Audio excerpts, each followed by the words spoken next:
بسم الله الرحمن الرحيم. اللهم صل على سيدنا محمد وآل سيدنا محمد. طب القلوب دواءها، وعافية الأبدان وشفاءها، ونور الأبصار وضياءها، وروح الأرواح وسر بقائها. يا مساء الخير أو صباح الخير والسعادة والهنا والسرور على كل حبايبي ومتابعيني الكرام اللي اشتركوا في قناتي، اللي لسه كمان هيشتركوا. أهلا بكم بفيديو جديد. أنا النهاردة هعمل معاكم فيديو بسكوت حلو جدا جدا. هعمل بسكوت بالشوكولاتة. هعمل شكلين، شكل بطولي كده زي الضفير، تعملي الشكل اللي يريحك. بس قبل ما ابدا الفيديو بفكركم بالاشتراك في قناتي على اليوتيوب وتفعيل الجرس للكل عشان يوصل لكم لحد عندكم ان شاء الله كل جديد بقدمه. يلا نقول مكوناتنا على بركه الله. مكوناتي هنا عندي نص كيلو من الدقيق، عندي كوبايه من الحليب، 3 معالق من الكاكاو، عندي كوبايه مش مليانه زبده على زيت، معلقه كبيره من البيكنج باودر، ربع معلقه من الملح، بيضه، ورقه فانيليا، ونص كوبايه من السكر. دي كل مكوناتي. نبدا الشغل مع بعض. هركن كل مكوناتي كده على جنب، واخد الحاجه اللي بالبيضه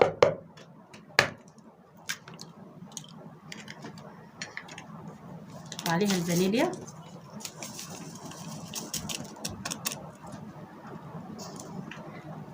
وكمان السكر، واقلبهم كويس في بعض.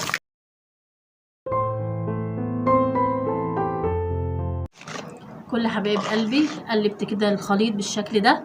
هنزل بقى بباقي المكونات اللي معايا، هنزل عليهم بالحليب،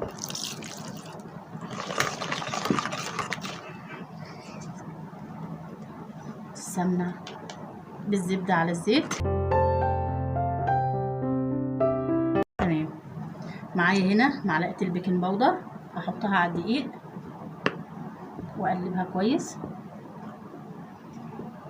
وكمان هنا الملح.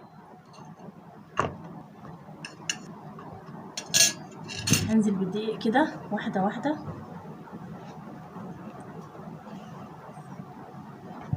واقلبه كويس في بعض. زي ما انتوا عارفين البسكوت مش بيحتاج عجن كتير، بيحتاج بس بعض من التقليب كده. يلا بقى اللي وصل معايا لحد هنا من الفيديو ما ينسنيش في لايك حلو للفيديو واشتراك وتفعيل الجرس للكل. كل ما انزل حاجه جديده ان شاء الله توصل له على خير يا رب.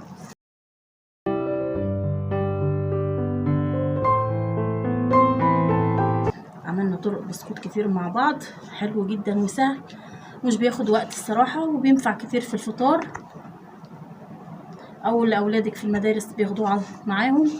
بيبقى حلو ونضيف وسهل. هقلبهم كويس كده وارجع لكم تاني ان شاء الله. بقلبي انا شلت الاسباتيولا خالص وبعجن بايدي.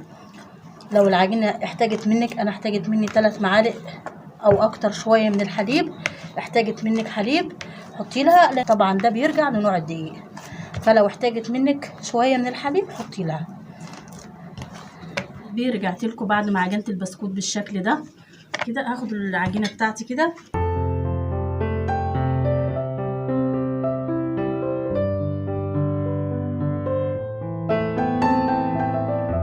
انا هنا عايزه اضيف الكاكاو.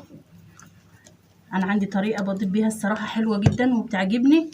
بجيب كده معلقتين من الحليب، هحط عليهم الكاكاو. افضل من ان انا ارش الكاكاو كده، يبقى سهل وما بياخدش معايا عجن كتير. والقطعه التانية احط عليها رشه من الدقيق ومعلقتين من اللبن عشان تبقى مستوى حته الكاكاو دي، عشان ما تبقاش دي جامده ودي تبقى لسه زي ما هي بنفس العجينه. تمام كده. ادوب الكاكاو كويس جدا عشان اضيفه للعجينه التانية.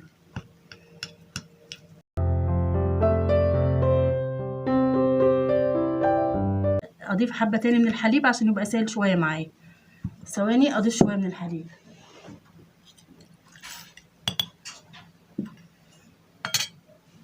المهم ان انا هدوبهم على الاخر لغايه ما يدوبوا معايا خالص عشان ما يعملش معايا تكتلات.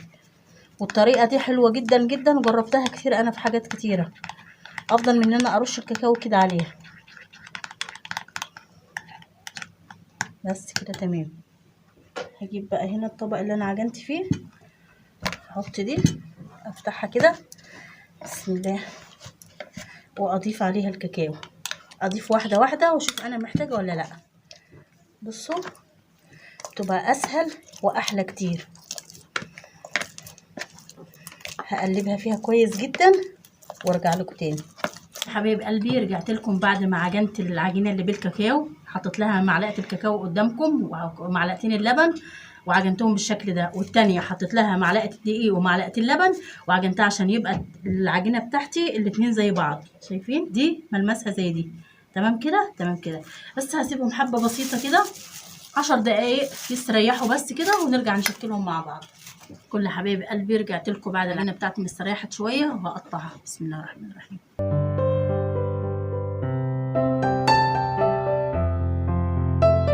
هقطعها كده واسويها كلها بالشكل ده هي والابيض.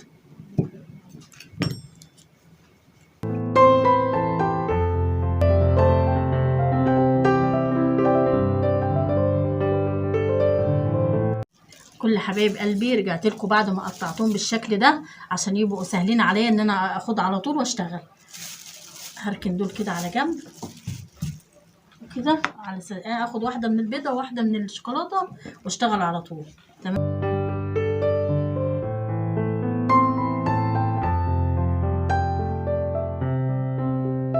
ممكن تعملي واحده طويله خالص وتقعدي تقسمي فيها، هتبقى برضو سهله عليكي.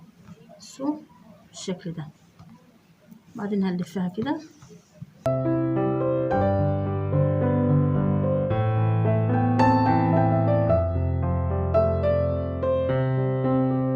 معايا الشكل ده وهنسوي الاطراف كويس وهنقطعها كده. بصوا هنيجي هنا في الفاصل ده هنقطع. هشوف انت بقى هتعملي البسكوته بتاعتك قد ايه.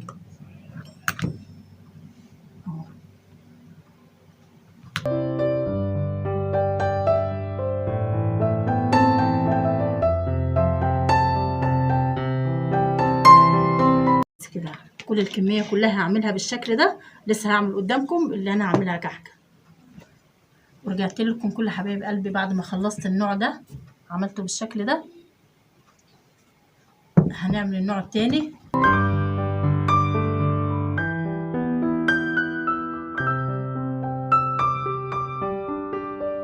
هخلص كل الكميه اللي معايا بالشكل ده وارجع لكم تاني. رجعت لكل حبايبي بعد ما خلصت بتاع التشكيل بالشكل ده. عملت الكحك اللي بالشكل ده وده الصاج. هروح اسوي ان شاء الله وارجع لكم نكمل مع بعض الفيديو. هنحطهم في الرف من تحت، وبعدين لو احتاج ان احنا نحطهم تحت الشوايه من بعيد ممكن نحطهم، ما احتاجش خلاص هسويهم وارجع لكم تاني. رجعت لكل حبايبي بعد ما خلصت بسكوت الشوكولاته بالشكل ده. قولوا لي ايه رايكم في الفيديو، لو عجبكم الفيديو. شايفين؟ يلا نشوفه مع بعض الاول. كسرت واحده بقى كده، يلا نشوف التانية دي. قولوا لي ايه رايكم في الفيديو، لو عجبكم الفيديو لايك للفيديو، اشتراك في القناه، فعلوا الجرس للكل عشان يوصلكم مني كل جديد. الف هنا وشفا. السلام عليكم ورحمه الله وبركاته.